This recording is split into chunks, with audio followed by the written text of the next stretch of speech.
মানে এইমাত্ৰ এটা খবৰ পালো যে বিজেপি আৰএছএছৰ একাংশ মানুহে মোৰ নামত আসলতে নেম প্লেট বনাই মুখ্যমন্ত্ৰীৰ বিৰুদ্ধে কিবা অসাংবিধানিক কথা বতৰা কোৱাৰ এটা অভিযোগ উত্থাপন কৰি তেওঁলোকে সাংঘাতিক ধৰণে প্ৰচাৰ কৰি আছে।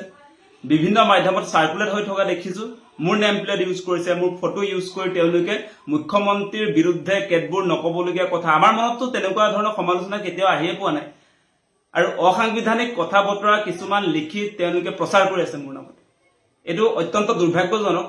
মানে যিটো সময়ত আমি জুবিনদাৰ ন্যায়ৰ কাৰণে মাত মাতি আছো, জুবিনদাৰ এই হত্যাৰ ঘটনাটো বা জুবিনদাক মৃত্যুৰ মুখলৈ ঠেলি দিয়াৰ ক্ষেত্ৰত যিবিলাকৰ ইনভলভমেন্ট আছে তাৰ কাৰণে উচিত তদন্তৰ আমি দাবী কৰি আছো, আমি ন্যায়িক তদন্তৰ দাবী কৰি আছো, আমি গোটেই গোচৰটো হেণ্ডেল কৰিবৰ কাৰণে চিবিআইক হস্তান্তৰ কৰিব লাগে বুলি কৈ আছো। এই সময়ছোৱাত তেওঁলোকে আমাৰ এই ন্যায়ৰ জুবিনদাৰ ন্যায়ৰ পক্ষত মাত যি মাতি আছো তাক বন্ধ কৰিবৰ কাৰণে তেওঁলোকে অপপ্ৰচাৰত লিপ্ত হৈছে। অত্যন্ত দুৰ্ভাগ্যজনক কথা। আৰু যিবিলাকে সাৰ্কুলেট কৰিছে আপোনালোকক কৈছো গোটেইবিলাক বিজেপিৰ মানুহ আৰু তেওঁলোকে ইতিমধ্যে তেওঁলোকৰ ষ্টেটাছ লগাইছে মই মুখ্যমন্ত্ৰীৰ বিৰুদ্ধে মুখ্যমন্ত্ৰীক মাৰিব লাগে বুলি এনেকুৱা ধৰণৰ কথা বতৰা সেই নেম প্লেটটোত তেওঁলোকে লিখি মোৰ আপোনাৰ ফটো ইউজ কৰি সাংঘাতিক ধৰণে সাৰ্কুলেট কৰি আছে। আমি মুখ্যমন্ত্ৰীক সমালোচনা কৰো, তাৰ মানে আমি কেতিয়াও ব্যক্তিগত লেভেলত গৈ কেতিয়াও মুখ্যমন্ত্ৰীক আক্ৰমণ কৰা নাই।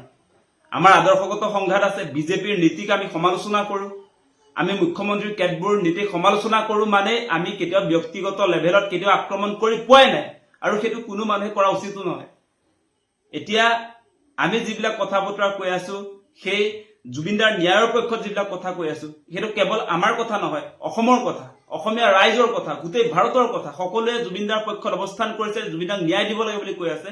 আৰু এই সময়ছোৱাত আমি যিবিলাক মানুহে আচলতে সৰব ভূমিকা প্ৰদান কৰি আছো, যিবিলাক চৰকাৰৰ নীতিক আমি সমালোচনা কৰি আছো আৰু এই মূল কথাবিলাক দবাবৰ কাৰণে এতিয়া বিজেপি যিবিলাক মুখপাত্ৰ আছে তেওঁলোকে ইতিমধ্যে আমাৰ বিৰুদ্ধে ষড়যন্ত্ৰ লিপ্ত হৈছে।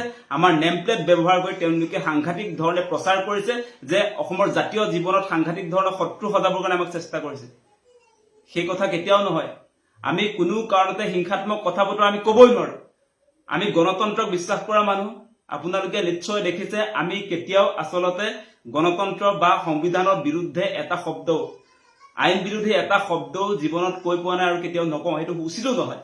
গতিকে এনেকৈ গণতান্ত্ৰিক প্ৰতিবাদক দমন কৰিবৰ কাৰণে জুবিনদাৰ ন্যায়ৰ পক্ষত যি ইতিমধ্যে প্ৰতিবাদী কাৰ্যসূচীবিলাক আৰম্ভ হৈছে এইবিলাক দমন কৰিবৰ কাৰণে আমাৰ নিচিনা মানুহৰ ওপৰত যি ধৰণে তেওঁলোকে ব্লেম লগায় অপপ্ৰচাৰ লিপ্ত হৈছে বিজেপি আৰএছএছৰ একাংশই, এইবিলাক অতি শীঘ্ৰে বন্ধ কৰক। কোনো কাৰণতে ইমান তলৰ পৰ্যায়লৈ তললৈ নামি আহি বিজেপিৰ মুখপাত্ৰইলে কোন ধৰ্মকান্ত বুলি আপোনাৰ পেজটোত আছে, ধৰ্মকান্ত বুলি ফেচবুক পেজটোত আছে আৰু তেওঁ আৰু বিভিন্নজনে আচলতে এই বিজেপি আৰএছএছৰ বুলি আমি ইতিমধ্যে খবৰ লাভ কৰিছো তেওঁলোকে মোৰ নামত অপপ্ৰচাৰ কৰিছে।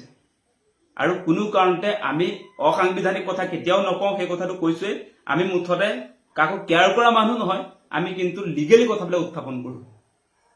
আৰু এইটোক লৈ এতিয়া একাংশ বিজেপি আৰএছএছৰ মানুহে সহিব পৰা নাই।